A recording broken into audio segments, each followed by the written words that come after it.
Hello everyone, welcome to Aryan. आज हम CBSE का सैम्पल पेपर वाले हैं फिजिक्स का। जैसा कि आप जानते हो 70 मार्क्स का ये पेपर है और 3 आवर्स का टाइम अलाउड होता है आप लोगों को। थोड़ी और अगर आप समझे ठीक है तो 5 सेक्शन होते हैं आपके सी डी ए, जैसा कि आप लोग जानते हो। सारे सेक्शन कंपल्सरी हैं आपके और अलग अलग टाइप के आपके क्वेश्चन होते हैं। थोड़ा बेसिक आइडिया मैंने आपको दिया जो कि आप शायद ऑलरेडी जानते हो। Without further adding let's start the paper. कुछ वैल्यूज है बच्चों जो कि आपको दी जाएंगी।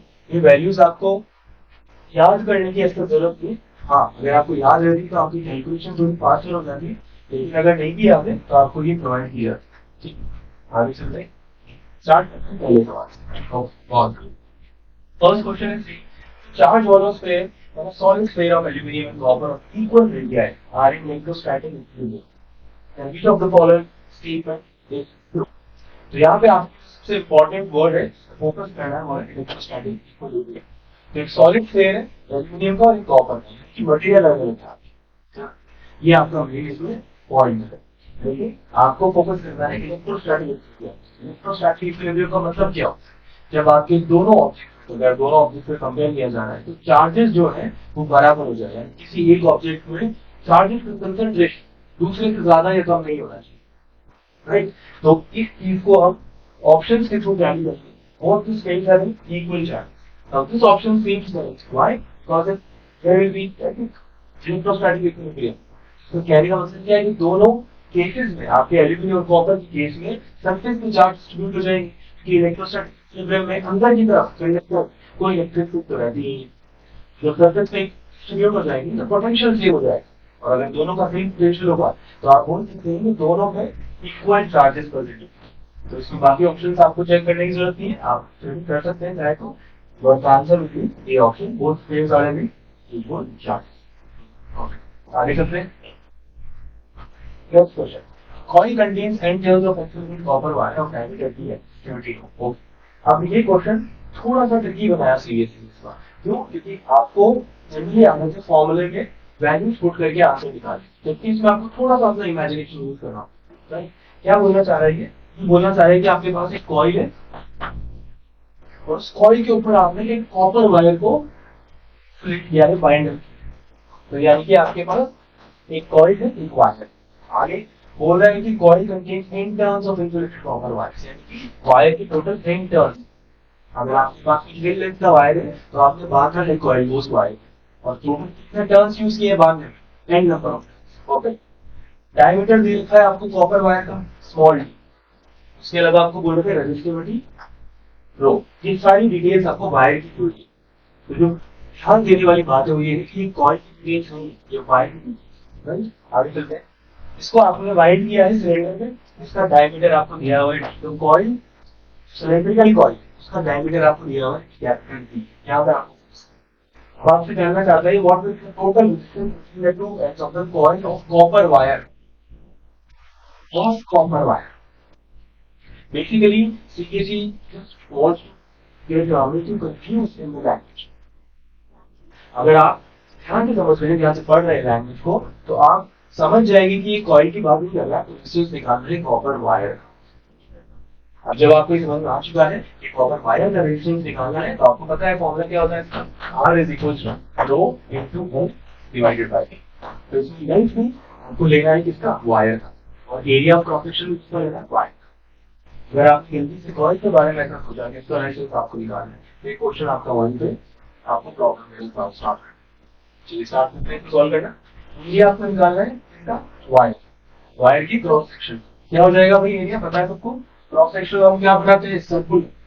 क्या होता है एरिया सर्कल का, पाई आर स्क्वायर, यानी pi T square.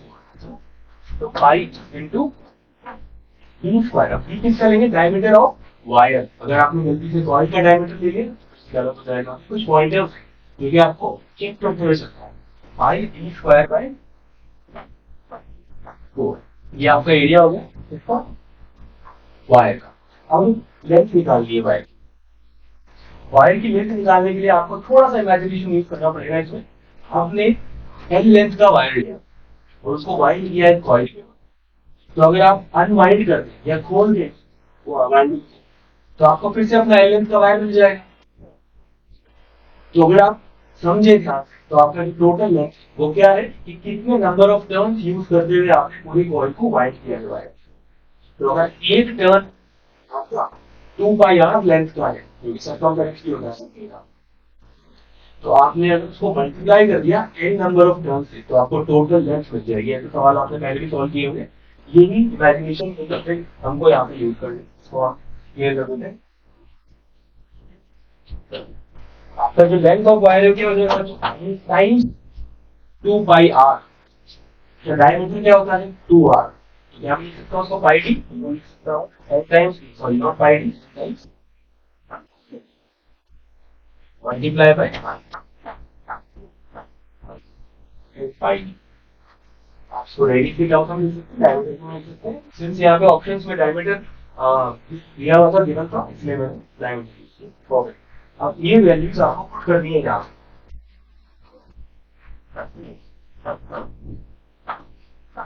Row multiply by length आ जाएगा n times pi D divided by pi D square. अब 4 ऊपर ले जाता हूँ और बाकी कैलकुलेशन।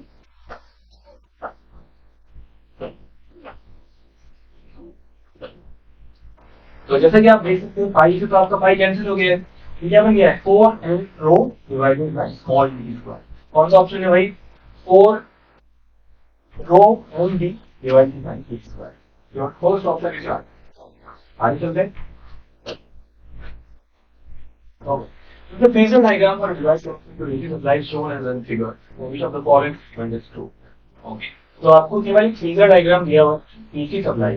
अगर आपको फेजर डायग्राम को पढ़ना आता है, आपको थोड़ा बहुत आइडिया है, तो आप इस सवाल को सॉल्व कर सकते हैं।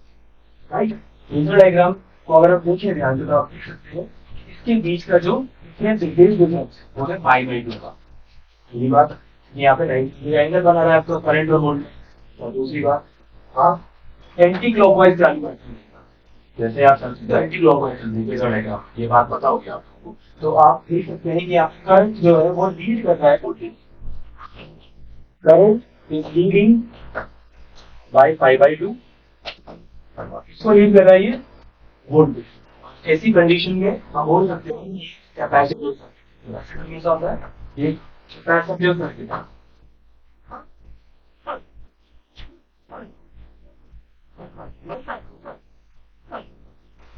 कैपेसिटिव सर्किट में क्या क्या हम जानते हैं, जब ऑप्शन पढ़ने लगे में पता चलेगा, इस बारे में बात करनी है। When the frequency of the AC source is increased, impedance of the device, impedance की बात की जाए तो कैपेसिटिव सर्किट का impedance आप जानते हैं क्या होता है, C is equal to 1 by omega C, या फिर आप इसको लिख सकते हैं 1 by 2 pi f।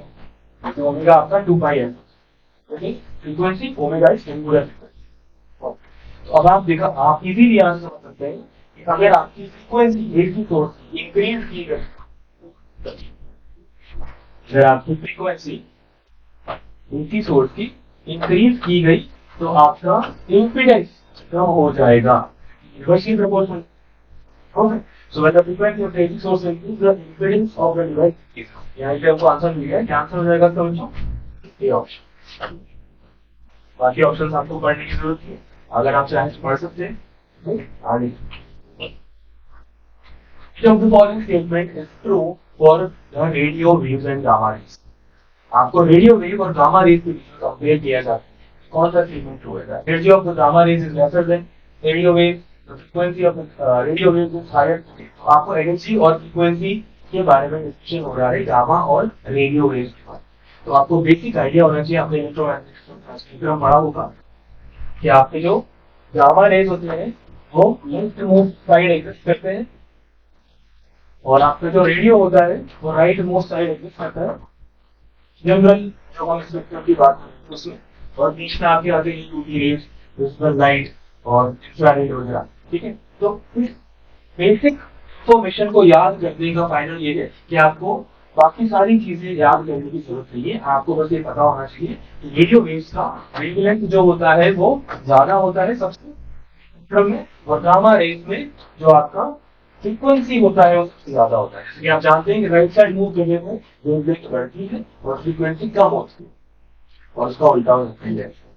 अब हम बोल सकते हैं कि फ्रीक्वेंसी जितनी ज्यादा उसका एनर्जी भी ज्यादा और लैम्डा कम है स्पेस में कम। क्योंकि क्या होता है C upon lambda inversely proportional radiation बोलते हैं फ्रीक्वेंसी के साथ डायरेक्टली प्रोपोर्शनल रेडिएशन बोलते हैं। क्या हो जाएगा इसका answer energy of radio waves gamma rays lesser than of radio waves energy gamma rays की कम होगी नहीं ज्यादा होगी क्योंकि इसकी फ्रीक्वेंसी ज्यादा है frequency of radio waves is higher than the यही गलत है the radio waves and the gamma rays of the same energy ये गलत है the energy of the radio waves is lesser than that of gamma rays की एनर्जी कम होगी क्यों उसकी वेवलेंथ बढ़ी। परफेक्ट ये आंसर है आपका। आगे चलते अब ये डायग्रामेटिक क्वेश्चन है डायग्राम क्वेश्चन का आपको सोल्यूशन है जो आपको इसका भी आप करेंगे आप तो आप ध्यान दें कि आप डायग्राम क्वेश्चन को आप पढ़ें लेकिन उसके बाद आप डायग्राम जरूर देखें क्योंकि कुछ डायग्राम के एलिमिनेशन मेथड से ही सॉल्व हो जाते हैं कुछ क्वेश्चन डायग्राम वाले एलिमिनेशन मेथड से ही सॉल्व हो जाते हैं। जैसे कि आप देख सकते हैं graph figure angle of 45 degree 45 degree से 90 डिग्री ग्राफ है तो critical angle 45 degree critical angle 45 का मतलब क्या है टी आई की टोटल इंटरनल रिफ्लेक्शन। तो आपका जो एंगल है जो आपका इंसिडेंट एंगल है वो 45 से कम नहीं होना चाहिए।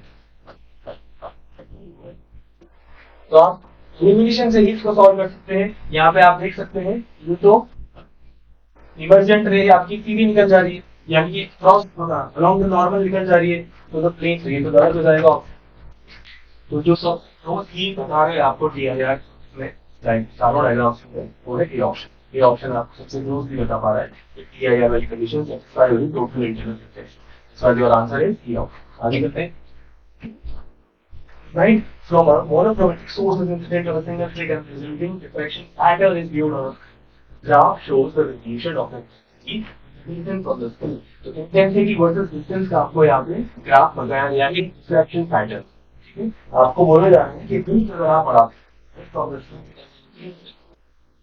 तो आपको ये पता होना चाहिए कि अगर आप फिफ्थ बढ़ाते हैं स्क्रीन तो आपकी इंटेंसिटी बढ़ती है।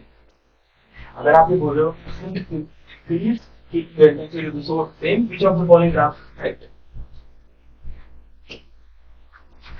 सारे ग्राफ्स को आप ध्यान से देखिए इसमें आप अगर देखें डी वाले ऑप्शन तो आप यहाँ देख सकते हैं कि पुराने वाले के कंपैरिजन में इसमें इंटेंसिटी काफी होती है।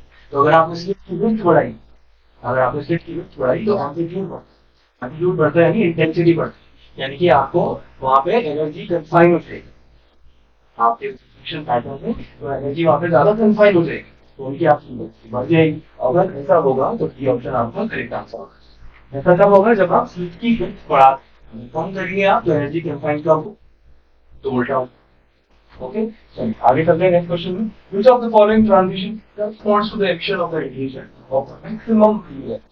ओके तो आपको यहाँ पे 6 केसेस दिए 6 आपको यहाँ पे केसेस दे रखे हैं ट्रांजिशन आपसे पूछा जा रहा है कि मैक्सिमम वेवलेंथ आपको कहाँ मिलती तो आप या तो इन 6 को एनालाइज करें उससे भी बेटर तरीका है क्वेश्चन को अगर ध्यान से पढ़ पाए तो आपको रियलाइज होगा कि ये एमिशन ऑफ द रेडिएशन की बात की जा रही है। अच्छा तो रेडिएशन स्पेक्ट्रम बनता ही किसमें है जब आपका हाई एनर्जी लेवल से लोअर एनर्जी लेवल पे आपका ट्रांजिशन होता है। लेकिन अगर आप ध्यान से देखिए इसमें फिफ्थ वाला थर्ड वाला एब्जॉर्प्शन स्पेक्ट्रम का पार्ट इसमें तो लोअर एनर्जी लेवल से हाई एनर्जी लेवल पे जाएगा राइट। तो ये 3 ऑप्शन तो आपको वैसे ही एलिमिनेट कर ये ऑप्शन आपको चाहिए राइट। तो आप बाकी 3 ऑप्शन पे अगर देखेंगे जो सबसे ज्यादा बड़ा एनर्जी गैप आपको दिखता है वो इनिशियली 1 से 2 के बीच में दिखता है। फिर आपका सेकंड ऑप्शन जो है वो 4 से 3 आ रहा है लेकिन जो सबसे कम गैप है फोर्थ वाले ऑप्शन सबसे कम किसमें बच्चों फोर्थ वाले ऑप्शन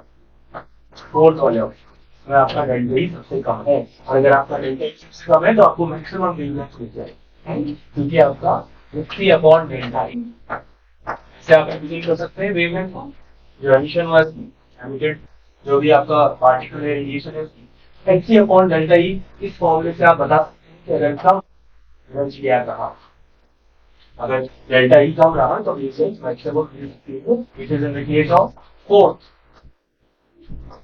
आंसर हो जाएगा सी ऑप्शन। चलिए फिर चलते हैं।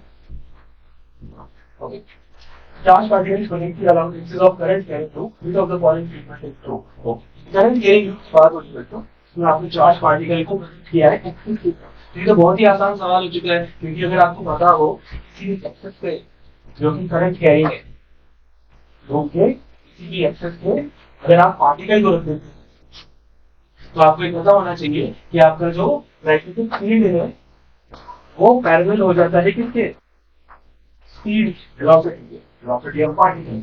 और इस केस में आप जानते हैं फोर्स अप्लाइड जो होता है वो v क्रॉस v डिपेंड करता है, यानी कि अगर v और v पैरेलल है तो आपका पार्टिकल कोई फोर्स एक्सपीरियंस ही नहीं करेगा, और इस केस में आपका पार्टिकल एक कांस्टेंट वेलोसिटी से, जो डी ऑप्शन में दिया हुआ है, मूव करता है।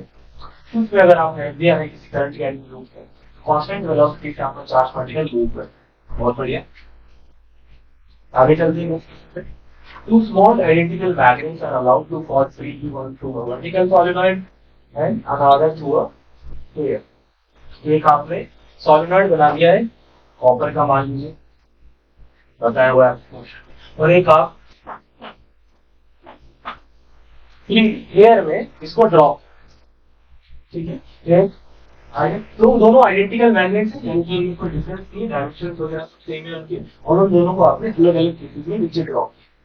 अब आपको स्टडी करना है कि आपका किस केस जो टाइम टेकन है वो उनमें क्या रिलेशन है।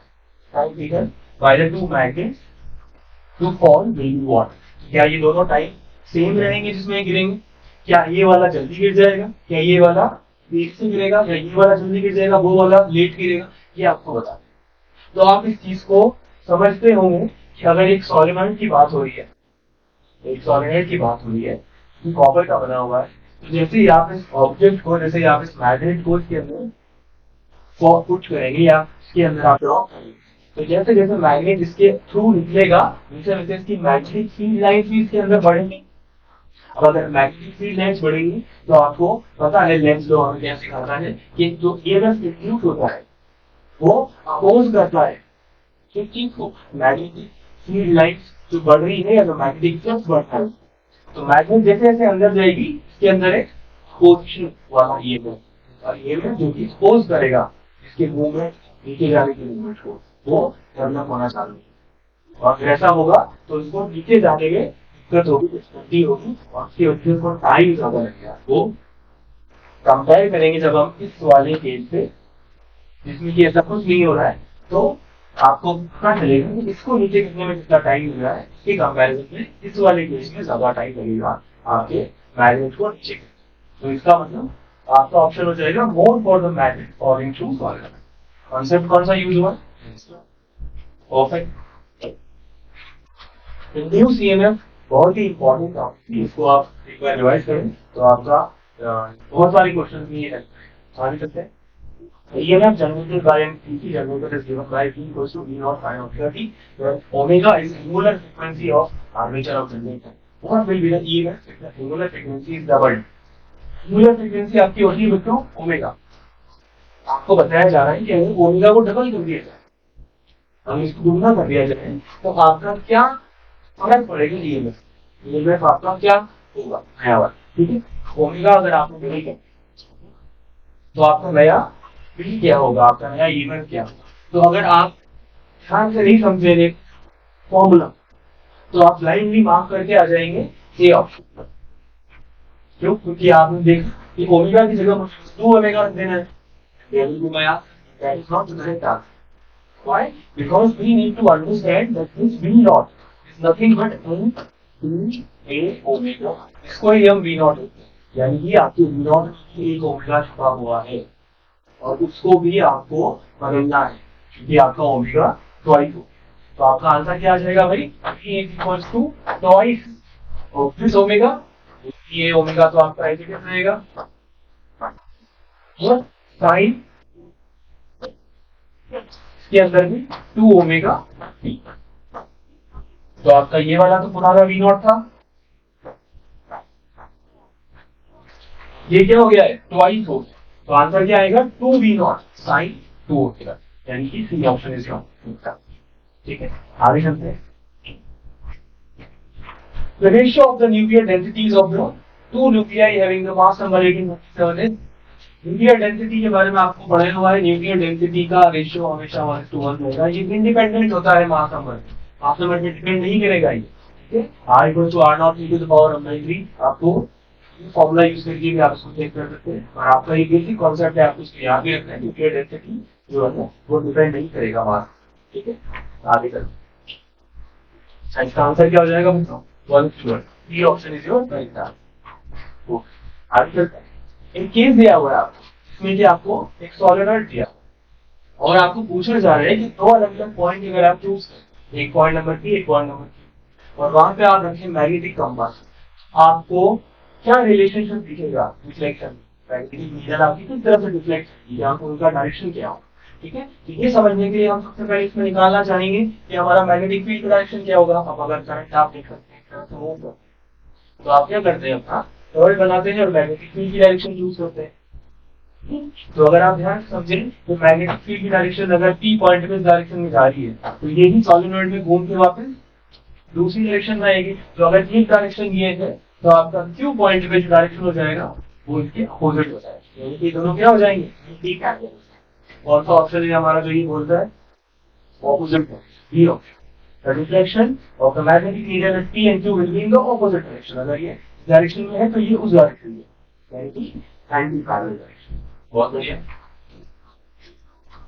ऐसे सवाल आप बहुत जल्दी बहुत कम समय में करते हैं। 5 क्वेश्चन है और ये कुछ सवाल, क्योंकि आने वाले जो क्वेश्चन है उनमें टाइम बहुत सरल है कि आप टाइम बचा पाए एग्जामिनेशन के टाइम, इसलिए आपको जो इजी क्वेश्चन है आप आगे से आते हैं। हम लोग असर्शन रीजन स्टार्ट हो गया हमारा। तो ये आपकी जो कंडीशन है असर्शन रीजन की आप ऑलरेडी जानते हैं। हम सीधे क्वेश्चन था, क्वेश्चन नंबर 13 आपका बोलता है total energy of an electron in hydrogen atom is negative. और रीजन बोला जा रहा है इसका centripetal force is provided by electrostatic force. तो अगर आप जानते हो कि हाँ कि टोटल एनर्जी एक इलेक्ट्रॉन की हाइड्रोजन एटम में नेगेटिव ही रहती है, क्योंकि आपका जो हाइड्रोजन एटम है उसमें जो इलेक्ट्रॉन है वो बाउंडेड स्टेट में, बाउंडेड स्टेट की वजह से जो उसका पोटेंशियल एनर्जी है वो नेगेटिव रहेगा। अगर आपका पोटेंशियल एनर्जी नेगेटिव नहीं होगा तो बाउंड भी रहता है, ठीक है। तो फर्स्ट ऑप्शन आपका असर्शन जो है वो एकदम करेक्ट है। अच्छा, centripetal force is provided by electrostatic force, बिल्कुल सही बात है। आपका जो सेंट्रीपिटल फोर्स है वो ही इलेक्ट्रोस्टैटिक फोर्स के बराबर हो जाता है, यानी कि 3E² के बराबर हो जाता है। दोनों ऑप्शन एकदम सही है, लेकिन ये रीजन असर्शन का एकदम गलत है, यानी कि एक्सप्लेनेशन गलत है, एक्सप्लेनेशन इसकी नहीं है। तो आपका जो ऑप्शन है वो बी ऑप्शन है। दोनों इंडिविजुअली सही है लेकिन एक दूसरे की एक्सप्लेनेशन नहीं बनाते हैं, रीजन जो है असर्शन की एक्सप्लेनेशन नहीं बनाते। आगे चलते हैं। The critical angle of light passing from glass to air is minimum for violet color। Critical angle जो है आपका जो कि ग्लास से पास होती है, आपका ग्लास से पास होती है एयर में, मिनिमम होगा वायलेट कलर। तो आपको पता है क्रिटिकल एंगल डिपेंड किस पे करता है, क्रिटिकल एंगल डिपेंड करता है आपका रिफ्लेक्टिव इंडेक्स। अच्छा, रिफ्लेक्टिव इंडेक्स वायलेट के केस में अगर हम देखें तो हमें पता है कि वायलेट की जो वेवलेंथ होती है वो सबसे कम होती है, ये बात आपको पता होगी। EIVGYOR। इसमें अगर आपको और कुछ नहीं पता हो तो आपको एटलीस्ट ये पता होना चाहिए कि वेवलेंथ से ज्यादा होती है। Wavelength is maximum for red, so it will be minimum for violet. अगर सबसे कम वेवलेंथ है तो उसका रिफ्लेक्टिव इंडेक्स क्या होगा, तो इसका रिफ्लेक्टिव इंडेक्स ज्यादा होगा, क्रिटिकल एंगल जो होगा वो सबसे कम हो जाएगा, क्योंकि साइन थीटा क्या होता है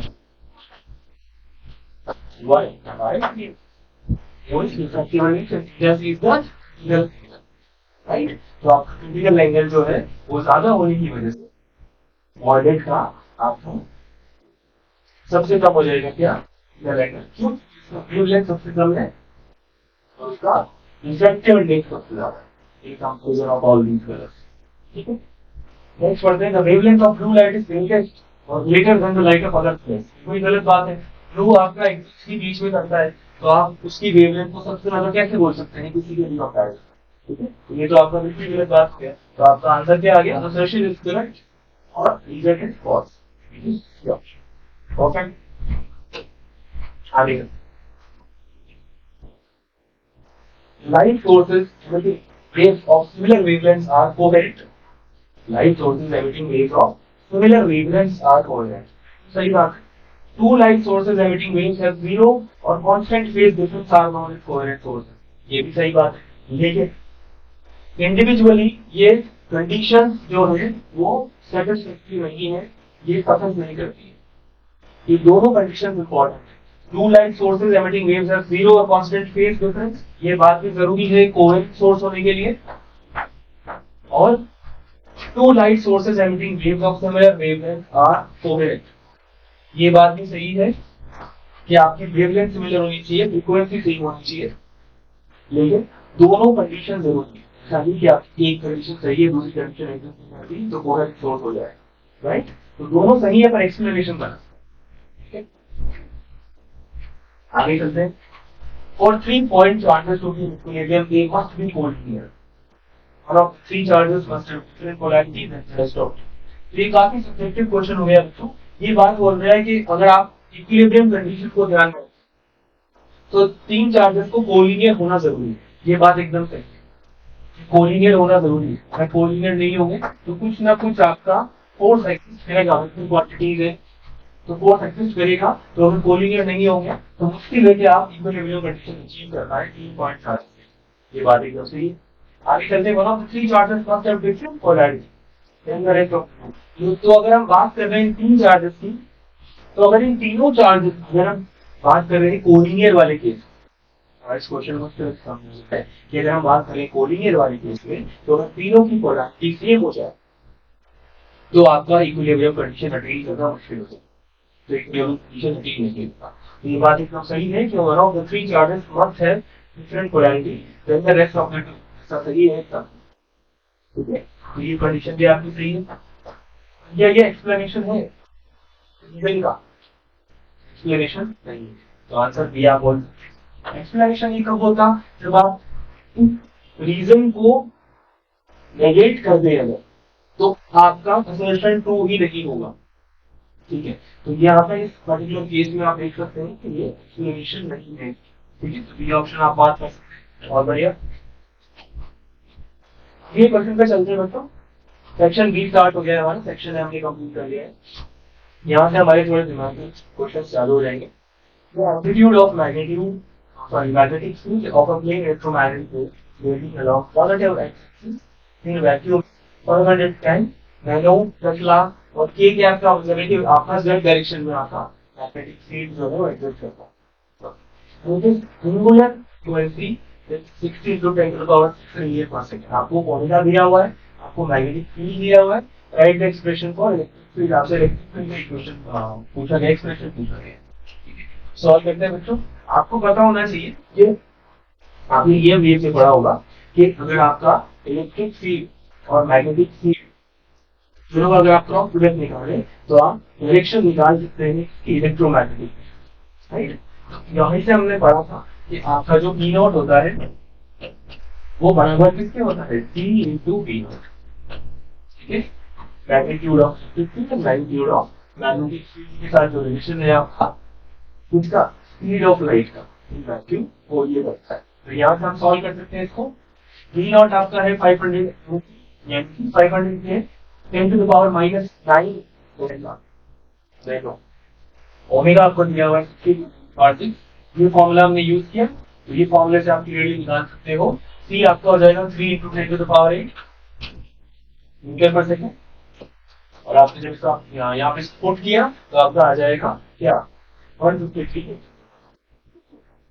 बहुत बढ़िया, आगे चलते हैं। के आपका जो होता है, आपका के जो होता है प्रोपगेशन कांस्टेंट वो होता है ω/c। एंगुलर फ्रीक्वेंसी और c यानी स्पीड ऑफ लाइट के साथ जो रिलेशन होता है आपका प्रोपगेशन कांस्टेंट का वो होता है ω/c k। तो आपको k जो है वो आ जाएगा 20 × 10⁻⁻² रेडियन पर मीटर। जैसा है कि आपको एंगुलर फ्रीक्वेंसी की वैल्यू पता है।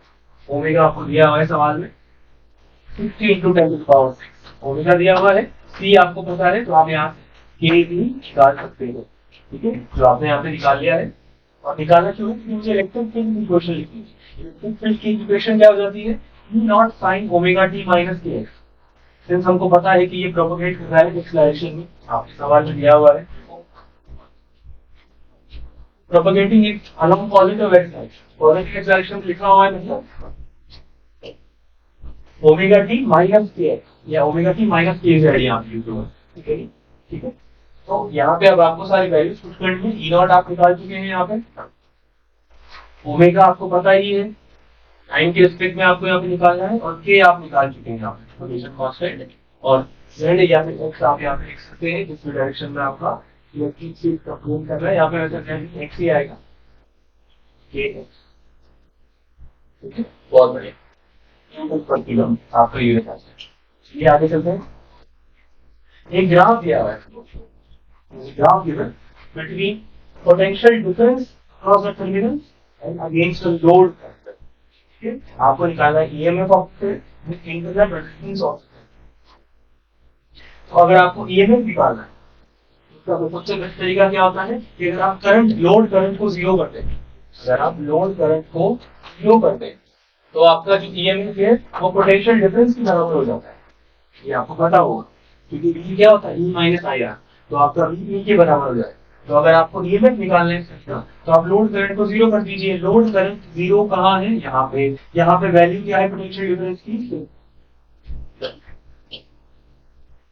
क्या वैल्यू है 6, so the answer will B 6 volt. Solve किया हुआ आपके लिए हमने, आप यहाँ पे देख सकते हैं EMF of the cell 6 volt, ठीक है। सेकंड ऑप्शन पढ़ते हैं, internal resistance of the cell. अगर आपको इंटरनल रेजिस्टेंस निकालना है सेल का तो आप क्या कर सकते हैं बच्चों, आपको स्लोप निकालना है, क्योंकि आपका पोटेंशियल डिफरेंस और लोड करंट के बीच का जो ग्राफ है उसका स्लोप आपको क्या देगा, इंटरनल रेजिस्टेंस देगा। तो y इंटरसेप्ट अपॉन निकाल सकते हैं बहुत इजीली, स्लोप आपका आ जाएगा। ये हमने ले लिए दो वैल्यूज 0 और 6। 0 पे आपका लोड करंट है 12 और 6 पे आपका लोड करंट है 0। तो 0 माइनस 6 डिवाइडेड बाय क्या आ जाएगा, 12 minus 0, 0 minus 6 divided by 12 minus 0 which will be nothing but minus 0.5। Negative slope आएगा ऑब्वियसली, जैसे कि आप ग्राफ में देख सकते हैं 0.5 ohm be your answer into resistance. बहुत बढ़िया, आई होप कि समझ में आया हो आप लोगों को। आगे चलते हैं, ये यूजुअली इम्पेयर्ड वाला क्वेश्चन सॉल्व करते हैं। Charge Q placed inside a sphere of radius A filled with water and amount charge Q2 is inside cube of that 2A is vacuumed inside. Find the ratio of flux linked with the sphere बदल लेगी with the cube। आपको ratio निकालना है आपके sphere divided by cube का, ठीक है। Radio ये आप ले सकते हो वाट की रेटिंग के बाद, ठीक है। आपको आइडिया होगा निकालना है। आप लोगों को बहुत थ्योरम से पता होता है कि Q ये एनक्लोज्ड अपॉन एप्सिलॉन नॉट आपको क्या बन जाता है, ठीक है। तो ये तब है जब आपने किसी भी प्रकार का कोई मीडियम यूज नहीं किया, लेकिन सिंस यहाँ पे हमें पता है कि हमने इसमें मीडियम यूज किया है, सवाल में दिया हुआ है कि फिल्ड विद वाटर, ठीक है। इसको आप कैसे सॉल्व करेंगे, यहाँ पे आपका फॉर्मूला जो हो जाएगा वो बन जाएगा flux is equals to Q upon ER into E nought, यानी कि रिलेटिव परमिटिविटी का आपको कांसेप्ट इंक्रीज करना पड़ेगा। आपका रिलेटिव परमिटिविटी मल्टीप्लाई हो जाएगा आपका permittivity of free, Q upon ER into E not बन जाएगा। और स्फीयर और क्यूब के लिए आप इंडिविजुअली निकाल सकते हैं। स्फीयर के लिए बन जाएगा Q upon E water into E not, और क्यूब के लिए बन जाएगा 2Q upon epsilon not cube, क्योंकि क्यूब के केस में आपका चार्ज डबल हो चुका था, ये आपको सवाल में दिया हुआ है। Charge Q2 is inside of Q, ठीक है। आपका जो चार्ज है वो डबल हो चुका था, तो यहाँ पे आ जाएगा आपका कितना 2Q अपॉन एप्सिलॉन नॉट। आपको बस रेशियो निकालना है, दोनों को आप डिवाइड कर दीजिए, ये आपका आ जाएगा 1/2 एप्सिलॉन नॉट है, क्योंकि आपका एप्सिलॉन नॉट का कैंसिल आउट हो जाएगा, प्रोबेबिलिटी ऑफ फ्री स्पेस तो आपका कैंसिल आउट हो जाएगा, बचेगा क्या, relative permittivity. Perfect. So answer will be 1/2 times E water, and it has been given that the relative permittivity of water is nothing but 80. Twice of 80 is 160. That will become 1 upon 160. That will be your final answer. आगे चलते हैं अगला सवाल. Write an expression for the magnetic force per unit length between two parallel things as many wires and define 1 and divide 1 ampere. तो 1 ampere की जो definition है बेटा फ्रेंड डेफिनेशन वो हम इस डेरिवेशन से भी सीख सकते हैं. हम पढ़ते हैं इसके थ्रू. बेसिकली ये आपका एक बहुत ही जनरल और कॉमन रिलेशन है. आपको एक्सप्रेशन लिखना है बस. Magnetic force per unit length between two parallel wires. दो वायर है आपके जिस holding some I1 and I2 current. आपको इन दोनों के बीच में जो फोर्स लगता है वो आपको लिखना है कि कितना एक्सिस्ट होता है. आपको पता होगा बहुत ही कॉमन फॉर्मूला है इसका. क्या बन जाएगा फॉर्मूला आपकी mu nought I1 I2 upon 2 pi r. ये आपका बन जाएगा force per unit length. It's not force, it's not force, force per unit length. ये बात बहुत ही क्वेश्चन होती है क्योंकि इसमें गलती होने के चांसेस बढ़ता है. क्या तो 1 एम्पियर करंट कैसे डिफाइन करेंगे. 1 एम्पियर क्या होता है. Define 1 ampere as the current flowing in each conductor transmitted by a distance, so that one conductor applies a force of this much on a unit length of another conductor. यानी कि इस फॉर्मूले में अगर आप स्टैंडर्ड यूनिट लेंगे, standard values लेंगे तो आप 1 एम्पियर करंट जो है वो डिफाइन कर सकते हैं. लेंथ आपका मीटर ले लें इसका, है ना. और फोर्स आपका इतना अप्लाई हो रहा है 2 × 10⁻⁷ न्यूटन. ये डिस्टेंस ले लिए आपने, सारी चीजें जो सारी वैल्यू स्टैंडर्ड आपने ले ली है तो आपको 1 एम्पियर करंट आउट है. और ये बन जाती है इस फॉर्मूले के थ्रू. आगे चल रहे. Draw a diagram representing the behavior of a magnetic field lines of diamagnetic and paramagnetic substance. बहुत इजी है. अगर आप लोगों को कोई जानकारी है तो मैग्नेटिक फील्ड लाइंस कैसे बिहेव करती है अक्रॉस डायमैग्नेटिक और पैरामैग्नेटिक सब्सटेंस तो आप बहुत इजीली डायग्राम बना पाएंगे. डायमैग्नेटिक के केस में मैग्नेटिक फील्ड लाइंस जो है वो अंदर से निकलना प्रेफर नहीं करती है. डायमैग्नेटिक सब्सटेंस में मैग्नेटिक फील्ड लाइंस बाहर से निकलना चाहती है, अंदर से नहीं निकलना चाहती. पैरामैग्नेटिक सब्सटेंसेस में मैग्नेटिक फील्ड लाइंस होती है वो प्रेफर करती है अंदर से निकलना. ये इनके बीच का एक बेसिक डिफरेंस. तो इसको आप डायग्राम के थ्रू भी बना सकते हैं. जैसे कि आप यहाँ पे देख सकते हैं ये आपका हो जाएगा डायमैग्नेटिक.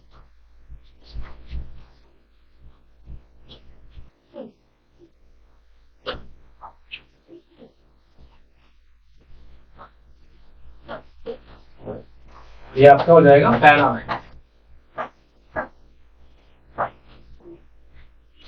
मैग्नेटिक फील्ड लाइंस अंदर से पास कर रही है और इसमें अवॉइड कर रही है अंदर से पास कर रही है, बाहर से निकल रही है round.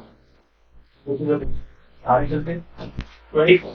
How does the exact parameter affect the chemistry of alpha particles scattered via heavy nucleus? What is the value of exact parameter for total collision of a particle with nucleus? Exact parameter एक बहुत popular topic रही है बच्चों. Parameter जो है वो आजकल कोशिश करते हैं तो आप इसको भी पढ़ के जाए, इसको लाइटली लें. exact parameter आपको अगर हम समझाए तो अगर हम एक न्यूक्लियस लेते हैं मान लीजिए और इसके अलोंग साइड हम देखना चाहते हैं कि अल्फा पार्टिकल हमारा कहाँ से प्रेजेंट किया गया है. जैसे कि अल्फा पार्टिकल है इस तरह से है कि जो स्कैटरिंग होती है बच्चों वो आपके न्यूक्लियस के अलोंग क्या है उसका वो देखने के लिए हम पैरामीटर दिखाते हैं. स्मॉल वी स्मॉल वी को बोलते हैं. तो पैरामीटर जितना ज्यादा होगा उतनी आपकी स्कैटरिंग कम. और अगर पैरामीटर 0 हो जाएगा तो स्कैटरिंग बहुत ज्यादा होगी. तो हेड ऑन जंक्शन के केस में क्या होता है आपका अल्फा पार्टिकल न्यूक्लियस की तरफ अप्रोच लेता है और आपका इम्पैक्ट पैरामीटर है वो 0 होता है. इसलिए आंसर इम्पैक्ट पैरामीटर होगी 0 है. और हेड ऑन चीजें वैल्यू ऑफ पैरामीटर 0 और ये ऑलमोस्ट पूरा ही रिटर्न हो जाता है. ठीक है. अगर इस impact parameter alpha particle constant अगर आप वाला होगा तो आप कांस्टेंट अल्फा पार्टिकल यूज करना चाहेंगे. आगे Now the graph shows variation of E-log in zebra versus one category, where P is potential for और ये क्वेश्चन सवाल आप पढ़े हुए क्लास में भी आपका जो E-log है वो क्या होगा H upon P यानी कि मोमेंटम H upon मोमेंटम या फिर आप H upon टू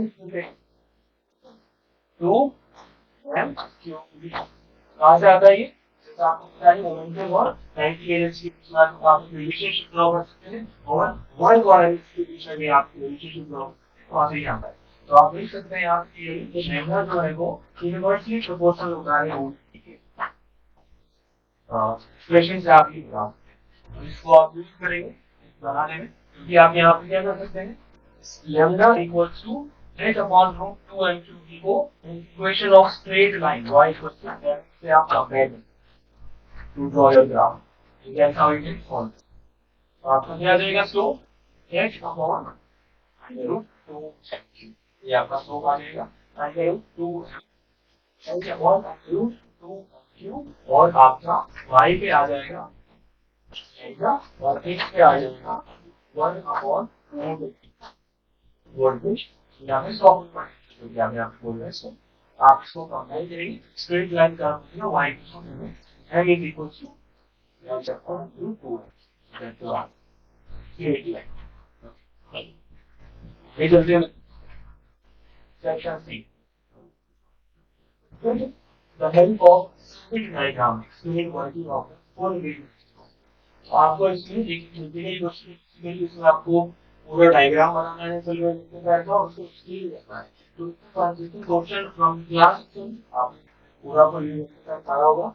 इसमें आप इसको पूरा डिटेल में किसी मार्क्स के क्वेश्चन आएगा एक बार डिस्कस करता हूं किस तरह से आपको लिखना है, थोड़ा सा आपको आइडिया लग जाएगा। आपको पहले तो बताना है कि ये रेक्टिफायर में दो पीएन जंक्शन डायोड होते हैं D1 और D2 अंदर एक हाफ वेव रेक्टिफायर है differential mark.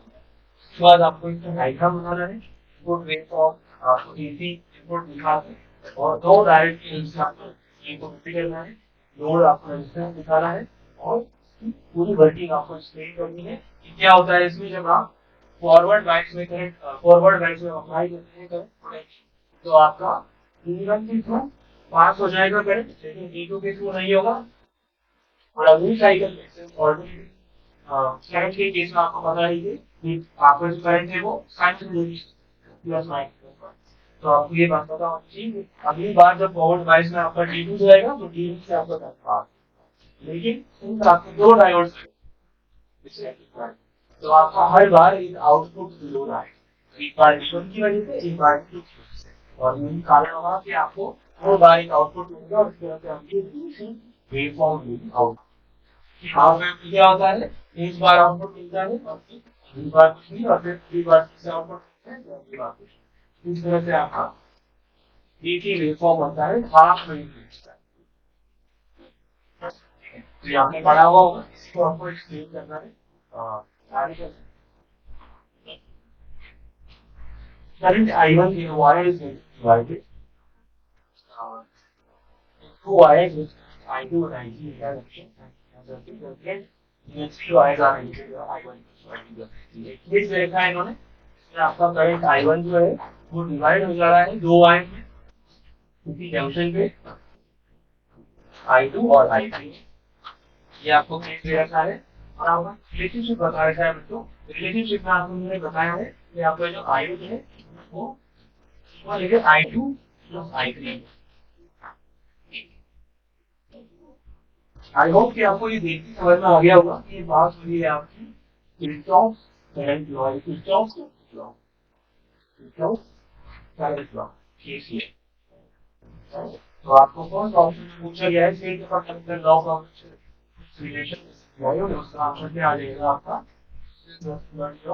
Conservation of charges या फिर केसीएल के बाद कंजर्वेशन हो रहा है आपका ओके।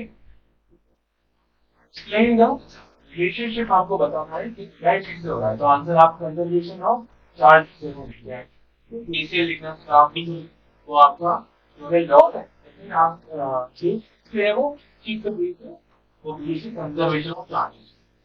जैसे कि कंजर्वेशन ऑफ एनर्जी क्या होता है कि स्पेस होता है टॉप वन, ये बात आप मेंशन करें गाइस आपका आउट जरूर आगे चलते हैं। Scheme evaluation of law of energy loss voltage बहुत ही इजी क्वेश्चन है। जैसे केसीएल के बारे में आपने बताया, ऐसे केवीएल के बारे में बता दें कि केवीएल जो है वो ओमेगा रहता है क्या conservation of voltage supply voltage to voltage across the component of ठीक है। अच्छा, फिर आप इसको ये भी बोल सकते हैं कि समेशन ऑफ डेल्टा भी जो हो जाता है डी ऑन अपॉन 0, यानी कि ऊर्जा भी का loss of all the voltages needs to be equal to 0, और यही बात हो सकती है कि आपकी जो म्यूजिक है तो वो कंजर्व, जैसे हम अप्लाई कर सकते हैं। ठीक है, आगे चलते हैं। लास्ट ऑप्शन आपसे पूछ रहा है, how the balancing condition gets affected if electricity the delta between atmosphere and the balancing condition आपकी अफेक्ट होगी क्या या नहीं, अगर आप तो चेंज कर सकते हैं। तो आंसर है नहीं, आपकी बैलेंसिंग कंडीशन अफेक्ट नहीं होगी। उस बार आपका जो रजिस्टर नहीं हो स्विंग रेशियो में ये एंटी बाइक equals to r by x है। आप अगर तक ये करें आप कैलकुलेटर वगैरह से को चेंज करके जा रहे चाहे सही करके आपका बैलेंस जो है वो सही रहेगा, अफेक्ट नहीं होगा और चेंज आपका नहीं होगा। आगे चलते हैं इस क्वेश्चन पे। Fast move neutron flight the field of thorium is like zero and plutonium belongs to neutrons। आपको बताया जा रहा है कि यहाँ पे फ्यूजन हो रहा है, फ्यूजन फ्यूजन आपने पढ़ा होगा। प्लूटोनियम जो है वो टूट रहा है अपनी कॉन्स्टिट्यूएंट एलिमेंट को, which are 7 and 4 साथ में आपके न्यूट्रॉन्स निकल रहे हैं। तो आपको इमीडिएट फ्यूजन रिएक्शन पहुंचाना है, काफी इजी है आपके लिए, क्योंकि आपको थोड़ी बैलेंसिंग आनी चाहिए। तो हम दे रखा है 239 मास नंबर 94 इसका एटॉमिक नंबर, न्यूट्रॉन का आपको पता है 1 मास होता है 0 एटॉमिक नंबर। दोनों आंसर रिएक्टेंट बन के प्रोड्यूस कर रहे हैं क्या, plutonium 134 54 103 plus 3 times neutron, 3 neutron आपके ऑप्शन में है। तो आप बैलेंस आउट कर सकते हैं रिएक्शन को, तो इसलिए आपकी रिएक्शन जो है वो ये बन जाए। अच्छा, ये आपको डिटेल्स जो है वो ये होनी है यहाँ पे। तो आपको ये वरना आप सोचेंगे कि सर हम जानी और प्लूटोनियम के मास नंबर और एटॉमिक नंबर कैसे याद, तो आप और मुश्किल है, मौसम नहीं है। अगर आपको याद है बहुत अच्छी बात है, अगर आपको याद नहीं है तो इतना टाइप की इंफॉर्मेशन आपको प्रोवाइड। आगे सर आपको अगला सवाल पूछे जा रहे हैं, find in the amount reaction. अब जो आपने रिएक्शन की उसमें जो एनर्जी रिलीज होने वाली है, जैसे आपको पता है एनर्जी रिलीज होगी केस में, तो आपको वो एनर्जी फाइंड आउट, ठीक है। आपको सारे दिए हुए हैं यहाँ पे एटॉमिक मास वैल्यू सारे तो आप करेंगे। फॉर्मूला आपको क्या होता है बच्चों, मास यूनिट का फॉर्मूला आपको पता है, आपको समेशन लेना है रिएक्टेंट का, प्लूटोनियम और न्यूट्रॉन दोनों का आपने समेशन लिया और माइनस करके आपने sign zirconium value of 3 neutron के mass equal to 239 plus 1.006 minus सबकी वैल्यूज हमने पुट करी यहाँ पे, जैसा कि यहाँ पे आप लिख सकते हैं। ये आंसर कुछ निकल के आएगा 0.2032 AM। अब आपको पता होना चाहिए कि आपको निकालनी है आपकी जो एनर्जी होती है वो आपसे पूछती है। और ये क्या होती है क्यू वैल्यू, कैसे निकालते हैं इसको, डेल्टा हाफ पे 20 ये आपको पता है, यहाँ पे आप स्पीड होगा और इसको सॉल्व करने की बजाय आपको इसको वर्जन पता होगा। वर्जन क्या होता है इसका मतलब, ये आप 1 AMU को कन्वर्ट कर सकते हैं मेगा इलेक्ट्रॉन वोल्ट में 931.5 से मल्टीप्लाई, ठीक है। तो आप सीधे मल्टीप्लाई करेंगे AMU वाली आंसर को मैग्नेटिक को 931.5 से, आपका आंसर आ जाएगा mega electron volt final answer. Prefer using your answer in mega electron, ठीक है। अब अपना आंसर हमेशा जब भी आपसे एनर्जी आप पूछी गई है, सप्लाई पूछी गई है, तो आप मेगा इलेक्ट्रॉन वोल्ट में अपना आंसर देगा। Question number 1, compound microscope of an optical lens of focal length given gives an ideal length of 2.8 cm. Object of this here has 0.9 cm of the optical length. The image is of 3 points. Just 25 cm is object from the eye.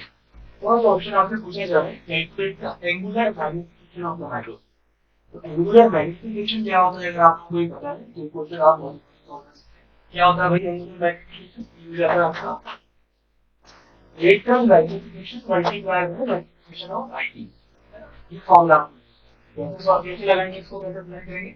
आपको सबसे पहले तो v0 निकालना है। ये आपको पता है कि आपको मल्टीप्लिकेशन का फॉर्मूला जो यूज करना है, इसमें v0 अपॉन v0 तो d upon focal focal length हुआ। v0 निकालने का तरीका क्या है, 1 by v0 equals to 1 by f0 minus 1 by u0। इसमें हम साइन के साथ रखते हैं सब चीजों को, तो ऑप्शन की फॉर्मूला आप चाहे तो जनरल फॉर्मूला होगा कि अपने साइन के साथ रखते हो तो ये आप आंसर कॉपी कर सकते हैं। ये पॉइंट 3 का आपका आंसर आएगा। और क्लियर मल्टीप्लिकेशन अभी हम सीखेंगे क्या होता है, लेकिन मल्टीप्लाई बाय आई, तो आपको जानना पड़ेगा किस तरह से आप v0 की जगह रखेंगे फर्स्ट यू नॉट की जगह रखेंगे आप 0.9 ना, क्योंकि आपको दिया हुआ है यहाँ पे देख सकते हैं आप अकाउंट ये 0.9 सेंटीमीटर ऑब्जेक्ट से रखा गया है। ठीक है, आगे मल्टीप्लाई बाय 25 सेंटीमीटर जो कि आपका रियल पॉइंट आपको दिया हुआ है सवाल में, डिवाइडेड बाय 2.9 जो कि आपका फोकल लेंथ ऑफ आई आपको यूज करना है। यहाँ पे दिया हुआ है फोकल लेंथ 2.9 सेंटीमीटर दिया हुआ है। ये फॉर्मूला और आपका पूरा क्वेश्चन सॉल्व करेंगे आएगा -1.7 -57 so ये आंसर फॉर मैग्निफिकेशन। कौन सा magnification, angular magnification of the microscope. ठीक है, और ये फॉर्मूला उसके लिए बहुत बच्चों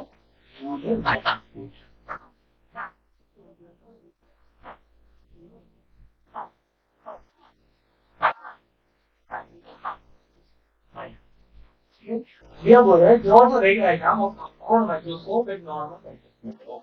जो आपके जो माइक्रोस्कोप कंपाउंड माइक्रोस्कोप उसको आपको डायग्राम बनाना है, तो उसके डायग्राम के लिए आपको पता होना चाहिए कि इसमें आईपीस और ऑब्जेक्ट होते हैं। आपने एक ऑब्जेक्ट लिया ए बी, इससे आपने कुछ लाइट रेज निकाली, यहाँ से आप देख सकते हैं लाइट राइडर जा रही है, एक आपके पास लेंस ऑप्टिकल तो पास करेगा ऑप्टिकल सेंटर से, वो तो सीधे चली जाएगी एंड ये और एक पॉइंट पे जाके आपको ये मिल जाएगी इससे पैरेलल रेट तो ये ठीक है। आपको ये एरोज जरूर बनाने हैं, do not forget to draw these arrows. अगर आपने ये एरोज नहीं बनाए तो आपके पास शब्द हो सकते हैं आपने, तो इंपॉर्टेंट चीज ये है इसमें हम ध्यान में लेकर ही बनाएंगे। अब आपका जो ये ऑब्जेक्ट हुआ है ये एक ऑब्जेक्ट बन जाएगा आपके पास। ठीक है, ये जो ऑब्जेक्ट फॉर द बॉक्स, और जब आप इससे ऐसे लाइट ड्रॉ करेंगे जैसे आप देख सकते हैं पैरेलल हमने ड्रॉ करी है क्योंकि आपका डेविएट हो गई है और एक ऑप्टिकल सेक्शन से पास करी जो सीधा। और अगर हम उनको प्रोजेक्ट करा के मिलाना चाहते हैं, प्रोजेक्ट करा के क्यों मिलाना चाह रहे हैं, क्योंकि ये वैसे नहीं मिल रही है। तो अगर हम देखें इसको प्रोजेक्ट करके तो हमें दिखेगा कि ये इमेज जो है एक 3D ऑब्जेक्ट, तो ये आपका डायग्राम है और माइक्रोस्कोप का, अगर आपको याद है तो आप बना सकते हैं। Do not sort through mark mention, ये हमने अभी एरोज की बात करी, आपको इसको करना है मार्क करना है टू ऑब्जेक्ट फुल मार्क्स क्या है। draw the reflected waveform for a plane wave such as for a plane reflecting surface and verify the laws of reflection using Huygens। Huygens जो है इसके द्वारा आपको प्रूव करना है आपका लॉ ऑफ रिफ्लेक्शन, यानी I equal to R in this case law of reflection equals to law of reflection। Geometry की क्वेश्चन बेसिकली ज्योमेट्री का क्वेश्चन आपको रिफ्लेक्ट इंसिडेंट करनी है यहाँ पे और उनको रिफ्लेक्ट करना है, और फिर आपको क्योंकि आप मेंशन है डायग्राम आपको बनाना है वेवफ्रंट, रिफ्लेक्टिव वेवफ्रंट और रिफ्लेक्टिव सरफेस, ये सब आपको मेंशन करनी है। आपको कंडीशन यहाँ पे ऑब्जर्व करनी है which is nothing but c the speed of light, c is light taken by light to go from c to c, से c आपको जानना कितना टाइम लगेगा वो आपको यहाँ पे ऑब्जर्व करना है, और इसलिए आप ऑब्जर्व कर सकते हैं कैसे ऑब्जर्व कर सकते हैं, c आपका हो जाएगी स्पीड ऑफ लाइट और ef और fg यहाँ पे आगे हो जाएंगे आपके speed equal to upon time या टाइम इक्वल टू स्पीड आप यूज नहीं आप टाइम को ऑब्जर्व, और she be able to write this formula. आप यहाँ पे रिलेशनशिप ड्रॉ कर सकते हैं, रिलेशनशिप ड्रॉ कर सकते हैं इजी है यहाँ पे जो हमने इंस्ट्रूमेंट्स बनाएंगे के बारे में बात होगी। उसके रिस्पेक्ट में आपको यहाँ पे इक्वेशन कॉपी करना है जिसमें आप देखेंगे कि साइन आई और साइन आर का एक टर्म आ रहा है और इसमें की पॉइंट ये है कि आपको ये बताना पड़ेगा कि आपका एफ जो क्वांटिटी आ रहा है उसकी हमारे टाइम और फॉर्मूला तरीका जो है कि आप sine i minus sine r वाला भी फॉर्म शामिल आप जीरो कर देंगे एफ भी आपका जीरो हो जाएगा। जैसे आप ऐसे करेंगे तो आप पता लग सकते हैं साइन आई और साइन आर जो है बराबर होंगे for small i value i will be equal to 1। That's how you prove your law of बहुत बढ़िया। ओके बच्चों, तो ये था हमारा पार्ट 1। अब पार्ट 2 के लिए आप नीचे दिए हुए लिंक पे क्लिक कीजिए